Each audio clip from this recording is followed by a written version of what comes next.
नमस्कार, भटकंती चॅनलमध्ये तुमचे स्वागत आहे। आज आपण पाहणार आहोत वज्रगड। आता आपण आहोत वज्रगड किल्ल्याच्या पायथ्याशी। क्रांतीवीर राजे उमाजी नाईक यांना वंदन करूयात। आता आपण पोहोचलो आहोत वज्रगडाच्या पायथ्याशी असलेल्या खोमणे वस्ती ह्या छोट्याशा गावामध्ये। भारत भूमीच्या स्वातंत्र्यासाठी ज्यांनी फार मोठा सशस्त्र क्रांतिकारी लढा कित्येक वर्षे दिला, इंग्रजांना या देशामधून हाकलून लावण्यासाठी ज्यांनी आपले अख्खे आयुष्य खर्ची घातले, स्वतःचे बलिदान देखील दिले, असे क्रांतीवीर राजे उमाजी नाईक यांची जन्मभूमी म्हणजे हा सगळा परिसर आहे। छत्रपती शिवरायांच्या काळात रामोशी बेरड समाजाला गड किल्ल्यांची रखवाली करण्याची जबाबदारी देण्यात आली होती। पुढे 1803च्या सुमारास इंग्रजांनी पेशवाईच्या मदतीने ही जबाबदारी काढून घेतल्यामुळे रामोशी समाज संतप्त झाला। इंग्रजांनी या जनतेवर जुलूम करायला सुरुवात केल्यामुळे जेजुरीच्या खंडोबासमोर भंडारा उधळून क्रांतीवीर उमाजी नाईक यांनी इंग्रजांना या देशातून पळवून लावण्याची शपथ घेतली आणि या देशातील जुलमी वतनदार, सावकार आणि इंग्रजांना अक्षरशः सळो की पळो करून सोडले। या किल्ल्यावर इंडियन आर्मीच्या वतीने जायला सध्या बंदी आहे। छत्रपती संभाजी महाराजांची जन्मभूमी असणाऱ्या पुरंदर किल्ल्याचाच उपदुर्ग जोडकिल्ला म्हणजेच वज्रगड।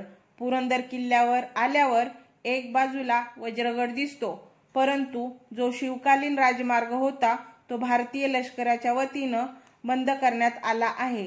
वज्रगड किल्ल्यावर पाहण्यासारख्या शिवकालीन बऱ्याच गोष्टी आहेत। समोर पाहत आहात तो पुरंदर किल्ला आहे। इथून अगदी स्पष्ट दिसत आहे पुणे जिल्ह्यातील पुरंदर तालुक्यात असलेला एक बलाढ्य गिरिदुर्ग।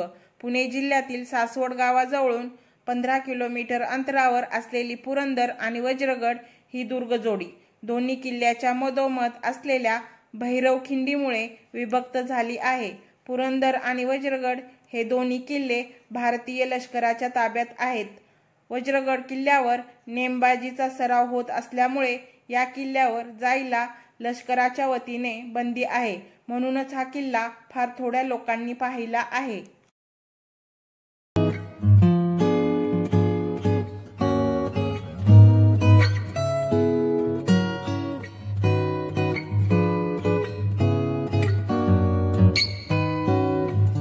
वज्रगडावरती आपल्याला क्रांतीवीर उमाजी नाईक यांची ढाल तलवार घेऊन एक मूर्ती पाहायला मिळते।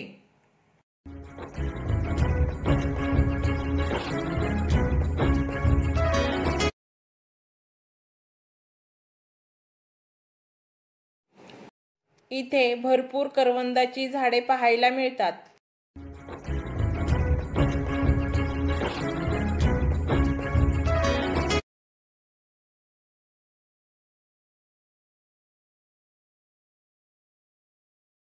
आता आपण पाहत आहोत गडाचा मुख्य दरवाजा। इसवी सन 1384 मध्ये मुघल सुलतान तुघलकच्या काळात वज्रगड येथे ठाणे बांधले गेले होते। त्यानंतर बहामनी राज्य संस्थापक हसन गंगूचा मुलगा पहिला मुहम्मद याने येथे काही बांधकाम केले होते। एक बुरुज आणि एक दरवाजा बहामनी दुर्गाचे वैशिष्ट्य या ठिकाणी जपले गेले आहे।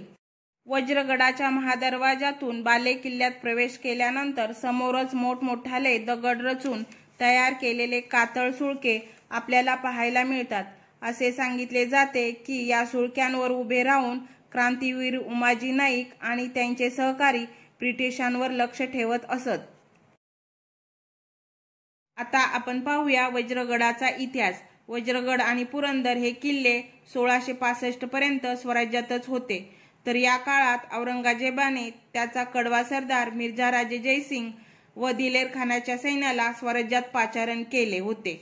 त्याच्या सैन्याने पुरंदर व वज्रगडाला वेढा घातला होता। त्यातील वज्रगड पुरंदरपेक्षा काकणभर लहान असल्यामुळे त्यावर आधी तोफांचा बडीमार करण्याचे त्यांनी ठरवले। सैन्यांकडे अब्दुल्ला खान, फतेह लष्कर व माहिली अशा 3 अजस्त्र तोफा होत्या। एप्रिलच्या पहिल्याच आठवड्यापर्यंत वज्रगडाची लढाई चांगलीच रंगली होती। दिलेर खानाच्या त्या तोफा उंच चढून वज्रगडाच्या तटावर त्यांना रोखायच्या होत्या।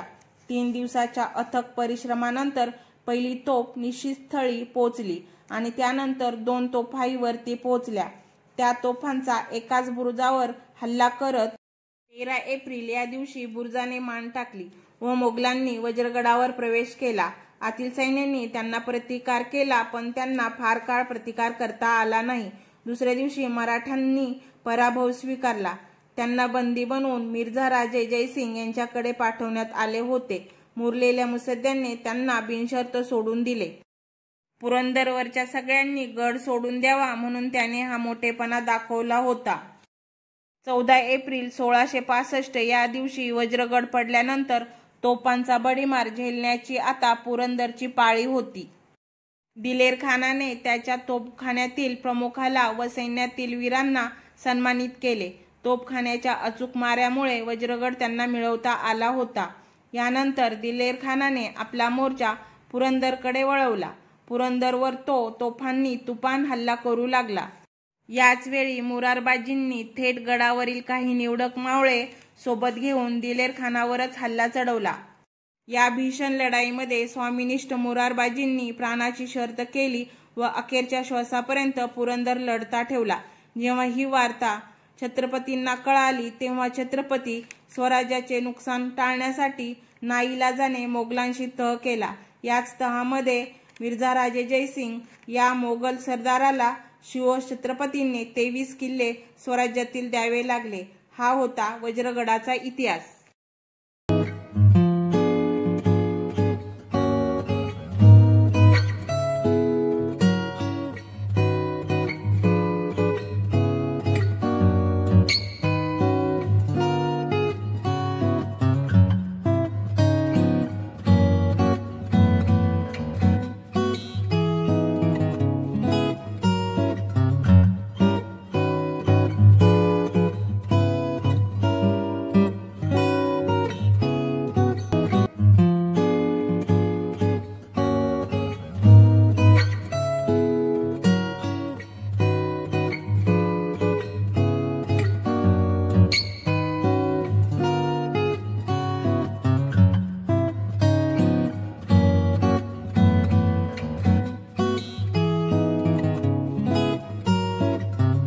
या किल्ल्यावरची सगळ्यात प्रसन्न वाटावी अशी जागा म्हणजे इथे असलेल्या पाण्याच्या टाक्या बघू शकताय आणि वरच्या बाजूला मंदिर आहे।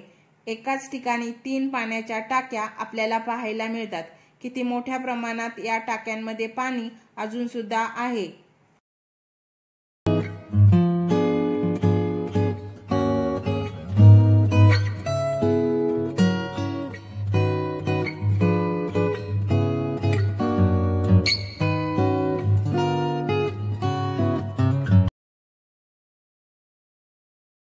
किल्ल्यावर असलेल्या पाण्याच्या टाक्याजवळ महाबली हनुमानाचे मंदिर आहे। काही अंतरावरच रुद्रेश्वर महादेवाचे मंदिर असून या मंदिराच्या समोरच क्रांतीवीर उमाजी नाईक आणि त्यांचे सहकारी कुस्तीचा सराव करत असत। त्यामुळेच या जागेला तालीम असे देखील म्हटले जाते।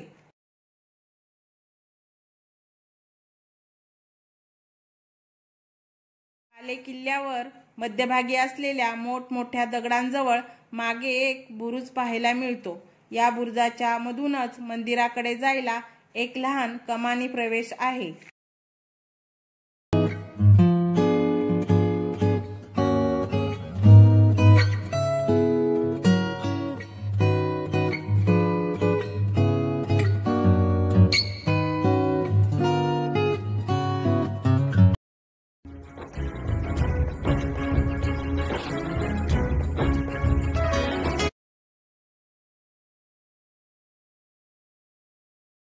इंग्रजांना चकवा देण्यासाठी क्रांतीवीर उमाजी नाईक याच चोरवाटेतून पसार होत असत।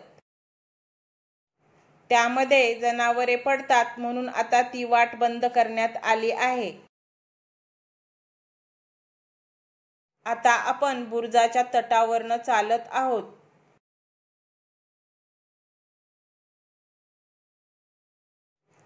ही जी जागा पाहत आहात इथेच क्रांतीवीर उमाजी नाईक कुस्त्यांचा फड रंगवत असत।